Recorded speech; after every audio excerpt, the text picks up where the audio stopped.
What if I told you that one split-second decision on a rainy Tuesday night could transform a struggling single father from complete anonymity to the most talked-about person in the entire city? What if that same moment of courage would not only save a life but would also expose the darkest secrets of one of the wealthiest families in the country? This is the true story of Marcus Webb, a man who had every reason to walk away but chose to run toward danger instead. By the time you reach the end of this story, you'll understand why millions of people now know his name and why his act of heroism sparked a movement that changed everything. If this story moves you, please hit that like button and subscribe to our channel because stories like this remind us that ordinary people can do extraordinary things. Marcus Webb had seen better days. At 34 years old, his hands bore the calluses of a man who worked 3 jobs just to keep the lights on. His dark hair, prematurely graying at the temples, told the story of sleepless nights and relentless worry. But his eyes, despite everything, still held a glimmer of hope, especially when he looked at his 7-year-old daughter, Emma. Emma was Marcus's entire world. She had her mother's smile, the kind that could light up the darkest room, and her father's determination. Sarah, Marcus's late wife, had died 3 years ago from complications during what should have been a routine surgery. One day Marcus had a partner, a co-parent, a best friend. The next day, he was alone with a 4-year-old daughter and medical bills that stretched into 6 figures. Marcus had been a graphic designer before Sarah's death, working at a small but respectable firm downtown. He had dreams back then. He and Sarah had plans to open their own design studio, to travel with Emma, to buy a house with a backyard where their daughter could play. But medical debt has a way of crushing dreams beneath its weight. After Sarah died, Marcus couldn't afford the childcare that his design job required. The long hours, the unpredictable deadlines, the occasional overnight projects, none of it was compatible with single parenthood. So he made the hardest decision of his life. He quit the career he loved and took whatever jobs offered flexibility. Now he drove for a rideshare company during school hours, delivered groceries in the evenings, and did freelance design work after Emma went to bed. He slept maybe 4 hours a night. He had sold everything of value except Sarah's wedding ring, which he kept in a small box in his nightstand drawer. His apartment was a modest 1-bedroom in the Riverside district, the kind of neighborhood where people minded their own business and rent was just barely affordable. The furniture was second-hand. The walls needed painting. The refrigerator made a concerning rattling sound that Marcus kept meaning to investigate but never had time to address. But it was clean. It was safe. And most importantly, it was filled with love. Every night, no matter how exhausted he was, Marcus read Emma a bedtime story. Every morning, no matter how early his shift started, he made her breakfast and walked her to the bus stop. Emma, for her part, never complained. She understood, in the way children sometimes do, that her father was fighting an invisible war every single day. She helped where she could, keeping her room tidy, doing her homework without being asked, drawing pictures that Marcus hung on the refrigerator with an almost religious reverence. One of those drawings showed 2 stick figures, one tall, one small, holding hands under a bright yellow sun. At the bottom, in Emma's careful handwriting, were the words, "Me and Daddy. We are a team." Marcus had cried the first time he saw it. He cried a lot those days, usually in the shower where Emma couldn't hear him, letting the water wash away the evidence of his exhaustion and fear. The Tuesday night that changed everything started like any other. Marcus had dropped Emma off at his neighbor Mrs. Chen's apartment. Mrs. Chen was a widow in her 70s who had taken a grandmotherly interest in Emma. She watched Emma on the evenings when Marcus had to work late, refusing to accept more than a token payment. "You need your money more than I do," she would say in her accented English. "Emma is good company. She helps me not feel so lonely." Marcus suspected Mrs. Chen was struggling financially too, but she would never admit it. He made a mental note, as he did every week, to find a way to properly repay her kindness someday. That evening, Marcus was driving for the rideshare app. Tuesday nights were usually steady, catching people heading home from late work shifts or out to dinner. The autumn rain had started around 7, turning the city streets into a maze of reflected neon and streaming windshields. Marcus had already completed 6 rides and was considering calling it a night when his phone chimed with a new request. The pickup location was in the Ashford Heights neighborhood, the kind of area where Marcus would never be able to afford a security deposit, let alone a mortgage. The houses there weren't just houses, they were estates, separated from the street by iron gates and manicured hedges. The fare would be good. Rides from Ashford Heights usually were. Marcus accepted the request and turned his aging Honda Civic toward the hills where the wealthy lived. The rain was coming down harder now, the kind of downpour that overwhelmed windshield wipers and turned visibility into a guessing game. Marcus drove carefully, his hands at 10 and 2, his attention focused despite the fatigue that pulled at his eyelids. The GPS directed him to an address on Mountain View Drive, a winding road that offered, as the name suggested, spectacular views of the city below. On a clear night, you could see the entire downtown skyline, the harbor beyond, and the mountains in the distance. Tonight, you could barely see 20 feet ahead.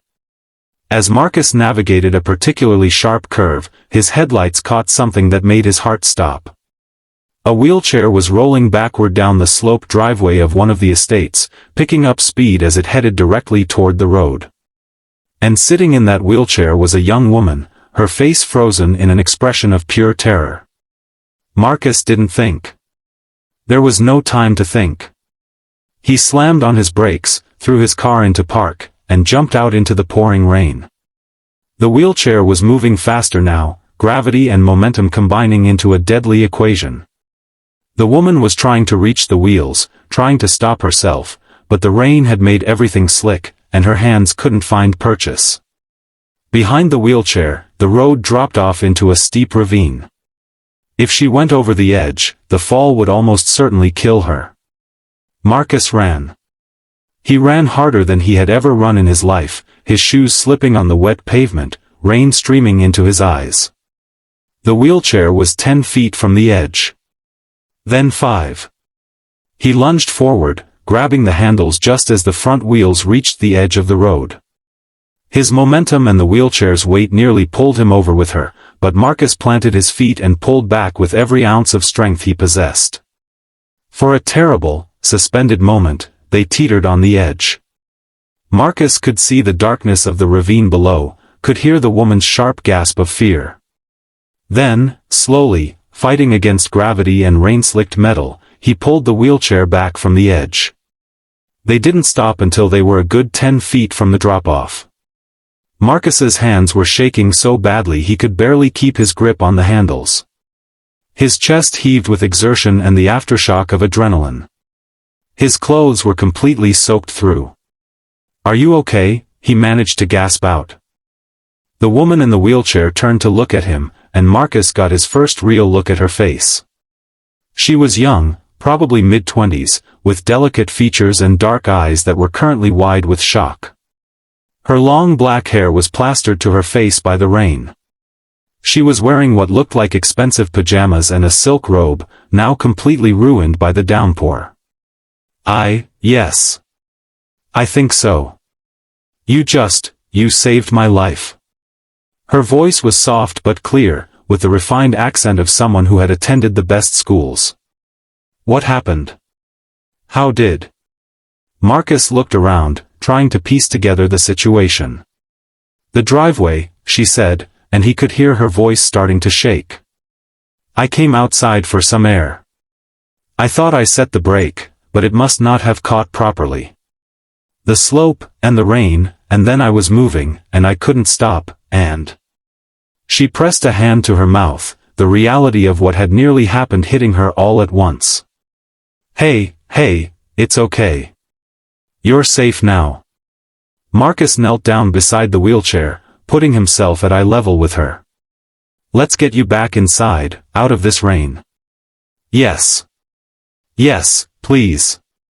She gestured toward the estate behind them, a massive modern structure of glass and steel that probably cost more than Marcus would earn in several lifetimes. He carefully turned the wheelchair around and began pushing it up the slope driveway. The brake had definitely failed, he could see it dangling uselessly. A manufacturer defect, maybe, or just wear and tear. Either way, it had nearly cost this woman her life. As they approached the house, motion sensor lights blazed on, illuminating an expansive front entrance with marble columns and a fountain that wasn't running because of the rain. Marcus felt acutely aware of his cheap jacket and worn sneakers, of the fact that he was dripping water all over what was probably very expensive stonework. "I'm Olivia," the woman said as they reached the shelter of the front portico. Olivia Ashford. The name hit Marcus like a physical blow. Ashford. As in Ashford Industries, one of the largest pharmaceutical companies in the world. As in the Ashford family, whose patriarch had died 6 months ago in a scandal that had dominated the news cycle. As in the Ashford fortune, estimated at somewhere north of $3 billion. Marcus Webb, he replied, because it seemed important to offer his name in return, even though he was fairly certain that within 10 minutes, Olivia Ashford would forget he had ever existed. Marcus Webb, Olivia repeated, as if committing it to memory. "You saved my life, Marcus Webb." "I just happened to be in the right place at the right time," Marcus said, uncomfortable with the way she was looking at him, like he was something remarkable instead of just a tired single dad trying to make enough money to pay rent. "No." Olivia's voice was firm. "You made a choice. You could have kept driving. Most people would have. But you stopped. You ran toward danger instead of away from it. That's not luck or timing. That's character." Before Marcus could respond, the front door burst open and a middle-aged woman in a housekeeper's uniform came rushing out, followed by a younger man in an expensive suit. "Miss Ashford. Oh my God, you're soaked. What happened? We've been looking everywhere for you."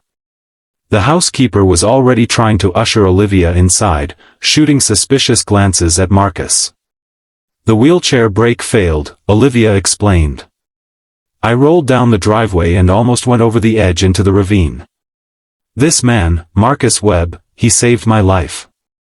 The man in the suit looked at Marcus properly for the first time, his expression shifting from suspicion to shock. "You're saying you stopped her from going over the edge? By yourself?" "I was driving by. I saw what was happening and reacted," Marcus said simply. He was starting to shiver now, the cold and wet seeping into his bones. "Richard, get this man some dry clothes. And call Dr. Morrison to come check on Ms. Ashford." This came from a new voice, and Marcus turned to see a woman in her 60s descending the front steps. She had steel-gray hair pulled back in a perfect bun and wore a designer pantsuit that probably cost more than Marcus's car. Her face was composed, but her eyes, when they landed on Olivia, betrayed deep relief. "I'm fine, Catherine," Olivia said. "Just wet. But Marcus here is the one who needs dry clothes. He jumped out of his car in the middle of a downpour to save me." Catherine turned her attention to Marcus, and he felt like he was being assessed, measured, and catalogued all at once. "Then we are deeply in your debt, Mr. Webb. Please, come inside. Richard will get you something dry to wear, and I insist you stay for dinner as our thank you." "I appreciate the offer, but I really should be going," Marcus said. "I have a daughter waiting for me at home." "Then we'll have Richard drive you home after you've dried off and had a meal," Catherine said, in a tone that suggested this was not up for discussion. "Please. You saved Olivia's life. The least we can do is ensure you don't catch pneumonia for your trouble." Marcus wanted to argue, but he was cold and wet and exhausted, and the thought of a hot meal that he didn't have to cook himself was dangerously tempting. "Just a quick meal, then."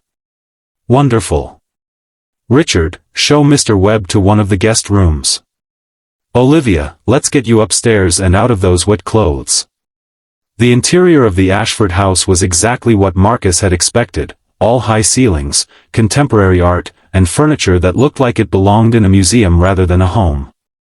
Richard led him upstairs to a guest room that was larger than Marcus's entire apartment, with an ensuite bathroom that featured a rainfall shower and marble everything. Richard, who had introduced himself as the Ashford family's personal assistant, had provided Marcus with dry clothes, designer jeans that fit surprisingly well, a cashmere sweater, and even fresh socks. Marcus had showered quickly, still somewhat disbelieving that this was happening, and dressed in clothes that probably cost more than his monthly grocery budget. When he made his way back downstairs, following the sounds of conversation, he found himself in a dining room dominated by a table that could easily seat 20. Only 3 places were set, at one end of the table, and Olivia was already seated in one of them, her wheelchair pulled up to the table. She had changed into dry clothes as well, a soft blue sweater that brought out her eyes, and her hair was drying in natural waves around her shoulders. Catherine sat at the head of the table, and she gestured for Marcus to take the 3rd seat. "Please, sit. Dinner will be served shortly." As if on cue, the housekeeper appeared with the first course, a soup that smelled incredible and probably had a French name Marcus wouldn't be able to pronounce. "I hope you don't mind that we're dining informally tonight," Catherine said. Given the circumstances, it seemed appropriate to keep things simple. If this was simple, Marcus couldn't imagine what formal looked like. But he simply nodded and picked up his spoon, trying to remember the table manners his mother had taught him years ago. "So, Marcus," Olivia said, and there was a warmth in her voice that caught him off guard. "Tell us about yourself. You mentioned you have a daughter?" "Yes. Emma. She's 7. Marcus couldn't help but smile when he talked about her. "She's the reason I was out driving tonight. I work for a rideshare company, among other things." "Among other things?" Catherine raised an eyebrow. "I also deliver groceries and do freelance graphic design work," Marcus explained. "Whatever it takes to keep the bills paid." "You're a graphic designer?" Olivia leaned forward, interested. "What kind of design do you do?" "I used to work at a firm downtown, doing corporate branding, marketing materials, that sort of thing. Now I mostly do logo design and small projects for local businesses. Nothing fancy, but it's work I can do from home after Emma goes to bed." "Why did you leave the firm?" Catherine asked, and though her tone was merely curious, Marcus felt the familiar sting of that decision. "My wife died 3 years ago," he said quietly.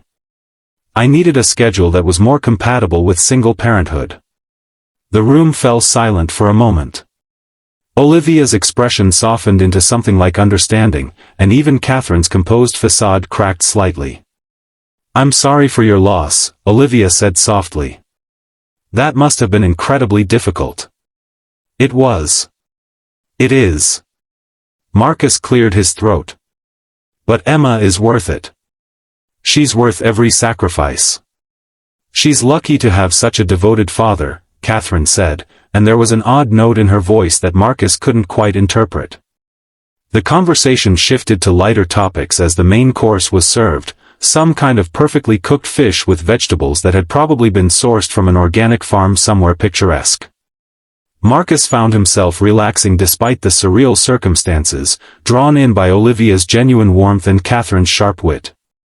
He learned that Catherine was Olivia's aunt, her father's sister, and that she had been helping to manage the family's affairs since Olivia's father died.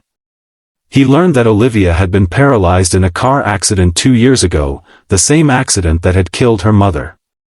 He learned that she spent most of her time managing the family's charitable foundation, trying to use the Ashford fortune to make a positive impact. "It's what my mother would have wanted," Olivia explained. "She always believed that wealth came with responsibility. That we should give back to the communities that made our success possible." Marcus thought about his own situation, about how a fraction of the wealth in this house could solve every financial problem he had, and tried not to feel bitter about the inequality of it all. But Olivia seemed genuinely kind, genuinely interested in making a difference, and he found himself liking her despite the vast gulf between their circumstances. After dinner, as promised, Richard prepared to drive Marcus home. But before he could leave, Olivia wheeled over to him, with Catherine standing behind her.